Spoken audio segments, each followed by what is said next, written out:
Hello. Akhil Anilkumar സംവിധാനം ചെയ്ത തലവര. ഇദ്ദേഹത്തിൻ്റെ രണ്ടാമത്തെ സിനിമയാണ് തലവര. ആദ്യം സംവിധാനം ചെയ്തത് അർച്ചന 31 നോട്ട് ഔട്ടാണ്. ആ സിനിമയും എനിക്ക് ഇഷ്ടപ്പെട്ട സിനിമ തന്നെയാണ്. കാരണം അത് പെൺകുട്ടികളുടെ കല്യാണവുമായി ബന്ധപ്പെട്ട ഒരു കാര്യമാണ് ചർച്ച ചെയ്തിരുന്നത്. അതുപോലെ തന്നെ ഈ സിനിമയും ഇന്നത്തെ ചെറുപ്പക്കാരുടെ നമ്മളെ കേരളത്തിൽ നമുക്ക് പൊതുവായി അനുഭവപ്പെടുന്ന ഒരു കാര്യം തന്നെയാണ്. മിഡിൽ ക്ലാസ് ഫാമിലിയിലെ പയ്യന്മാർ അനുഭവിക്കുന്ന ബുദ്ധിമുട്ടുകൾ അത് ഈ സിനിമയിൽ ശരിക്കും എടുത്തു കാണിച്ചിട്ടുണ്ട്. ഇതിൽ ഒരു ഡിഗ്രിയോ മറ്റോ കഴിഞ്ഞ് നമ്മൾക്ക് ശരിയായ ഒരു ജോലി കിട്ടുന്നത് വരെയുള്ള ഒരു കാലഘട്ടം ജീവിതത്തിലെ ഏറ്റവും ബുദ്ധിമുട്ടുള്ള ഒരു കാലഘട്ടം തന്നെയാണ്. അല്ലെങ്കിൽ നമ്മൾ എന്തെങ്കിലും ഒരു പാഷനെ പിന്തുടരുന്നുണ്ടെങ്കിലും അതിൽ എന്തെങ്കിലുമൊക്കെ ഒന്ന് ആവുന്നത് വരെയുള്ള ആ ടെൻഷനും ബുദ്ധിമുട്ടുകളും അതൊക്കെ ശരിക്കും നമുക്ക് ഈ സിനിമയിലും കാണാം. ഇത് പാലക്കാട്ടാണ് സംഭവം നടക്കുന്നത്. പാലക്കാടായിട്ടാണ് കാണിക്കുന്നത്. അർജുൻ അശോകൻ ജ്യോതിഷ് എന്ന് പറഞ്ഞ ക്യാരക്ടറാണ് ചെയ്യുന്നത്. പുള്ളി ഒരു പാണ്ഡുരോഗിയാണ്. അത് ശരിക്കും ആ ഇമോഷൻസൊക്കെ അർജുൻ അശോകൻ നല്ല രസമായിട്ട് തന്നെ കൈകാര്യം ചെയ്തിട്ടുണ്ട്. ഈ സിനിമയിൽ എനിക്ക് ഇഷ്ടപ്പെട്ട കുറേ ഫണ്ണി മൂമെൻറ്റ്സ് ഉണ്ട്. ഇത് ഈ നായകനും നായികയും കാണുന്ന ആ സീൻസൊക്കെ വളരെ രസമാണ്. ആ നാഗവല്ലി എന്ന് പറഞ്ഞ് അറിയാതെ പറഞ്ഞു പോകുന്നതും അതിൻ്റെ പേരിലുള്ള വാക്കുകൾക്കും ഇതൊക്കെ ആ ഓട്ടോയിൽ വെച്ചുള്ള എങ്ങോട്ട് പോകണമെന്ന് ചോദിക്കുമ്പോൾ മുന്നാടിയെ ചൊല്ലിയില്ലേ അങ്ങോട്ട് തന്നെ എന്നൊക്കെ പറയുന്നതൊക്കെ അതെല്ലാം എനിക്ക് വളരെ രസമായിട്ട് തന്നെ തോന്നി. പിന്നെ അതിലുപോലെ ഇതിൽ വിനോദയാത്രയിലെ ഒരു ഡയലോഗ് എനിക്ക് ഇതിൽ ഈ സന്ധ്യ എന്നാണ് നായികയുടെ പേര്. രേവതി ശർമ്മ പിന്നെ അവതരിപ്പിക്കുന്ന ആ ക്യാരക്ടറിൻ്റെ പേര് സന്ധ്യ എന്നാണ്. സന്ധ്യയുടെ അച്ഛൻ അർജുൻ അശോകൻ്റെ ജ്യോതിഷിനോട് ചോദിക്കുന്നത് ലൈഫിനെ പറ്റിയൊക്കെ വല്ലതും അറിയാമോ, 1 കിലോ അരിയുടെ വില എന്താണ്, 1 കിലോ പഞ്ചസാരയുടെ വില എന്താണെന്നൊക്കെ ചോദിക്കുന്നത്. ഇത് ഈ വിനോദയാത്രയിൽ മീര ജാസ്മിൻ ദിലീപിനോട് ചോദിക്കുന്നുണ്ട് ഇങ്ങനെ ഒരു ഡയലോഗ്. ശരിക്കും എനിക്കപ്പം വിനോദയാത്രയാണ് ഓർമ്മ വന്നത്. വിനോദയാത്ര ഞാൻ ഒരുപാട് തവണ കണ്ട ഒരു സിനിമയാണ്.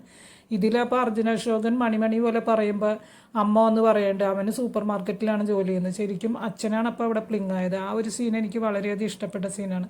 അതുപോലെ ഇവർ ഫ്രണ്ട്സ് തമ്മിലുള്ള സീനുകൾ, ആ ഇൻട്രോ സീൻ, രണ്ട് ഫ്രണ്ട്സിനെ എല്ലാവരും അർജുൻ അശോകൻ കാണുന്ന ആ ഒരു സീനും അവർ തമ്മിലുള്ള ഡയലോഗും അത് കഴിഞ്ഞിട്ട് ആ ഒരു പാട്ടും അത് കഴിയുമ്പോൾ തന്നെ നമ്മൾ സിനിമയിലേക്ക് ഇന്നാവും.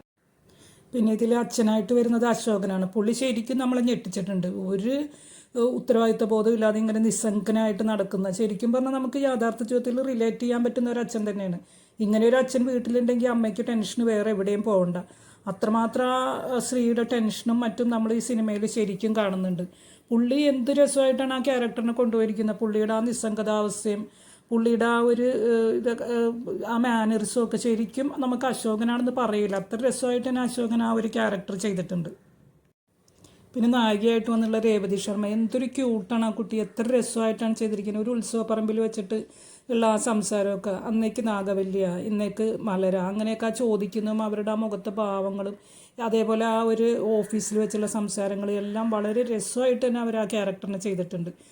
ഫ്രണ്ട്ഷിപ്പൊക്കെ കാണിച്ചിരിക്കുന്നതാണെങ്കിലും അവരുടെ തമാശകളും ചെറിയ ചെറിയ തമാശകളും ഇതെല്ലാം വളരെ രസമായിട്ട് തന്നെ എനിക്ക് സിനിമ ഇഷ്ടപ്പെട്ടു. പിന്നെ ഇതിൽ അഭിറാം ഉണ്ട്, ശരത് സഭയുണ്ട്. ശരത് സഭ ഇപ്പോൾ തൊട്ട് ക്യാരക്ടർ റോളുകളൊക്കെ നല്ല ഭംഗിയായിട്ട് ചെയ്യുന്നുണ്ട്. അതേപോലെ അഭിറാം ഉണ്ട്. അഭിറാം ഒരു അസിസ്റ്റൻറ്റ് ഡയറക്ടറിൻ്റെ ബുദ്ധിമുട്ടുകളും പ്രയാസങ്ങളൊക്കെ നമുക്ക് ശരിക്കും അഭിറാമിൻ്റെ ക്യാരക്ടറിൽ നിന്ന് മനസ്സിലാവും. ആ ഒരു ഷൂട്ടിംഗ് സമയത്തുള്ള ആ പുള്ളി അനുഭവിക്കുന്ന നിസ്സഹായാവസ്ഥയെല്ലാം, പിന്നെ അതുപോലെ തന്നെ ആ ഒരു ക്യാരക്ടറിൽ സെറ്റായില്ല എന്ന് പറയുമ്പോഴുള്ള പുള്ളിയുടെ ടെൻഷനും. പിന്നെ ഇതിൽ അശ്വത് ലാൽ ഉണ്ട്. പുള്ളിയും ചെറിയൊരു റോളാണെങ്കിലും അതും നല്ല ഭംഗിയായി തന്നെ ചെയ്തിട്ടുണ്ട്. പിന്നെ പ്രശാന്ത് മുരളി, പിന്നെ അങ്ങനെ വന്നിട്ടുള്ള ഓരോരുത്തരും നല്ല ഭംഗിയായിട്ട് തന്നെ ഫ്രണ്ട്സായിട്ടുള്ള ആ റാഫി അങ്ങനെയുള്ള ഫ്രണ്ട്സ് ഗ്യാങ്ങിലുള്ള എല്ലാവരും അങ്ങനെ എല്ലാം കൊണ്ടും നമുക്ക് നല്ല കണ്ടിരിക്കാവുന്ന നല്ലൊരു സിനിമ തന്നെയാണ്. നമുക്ക് റിലേറ്റ് ചെയ്യാൻ പറ്റുന്ന ഒരു സിനിമയാണ് തലവര.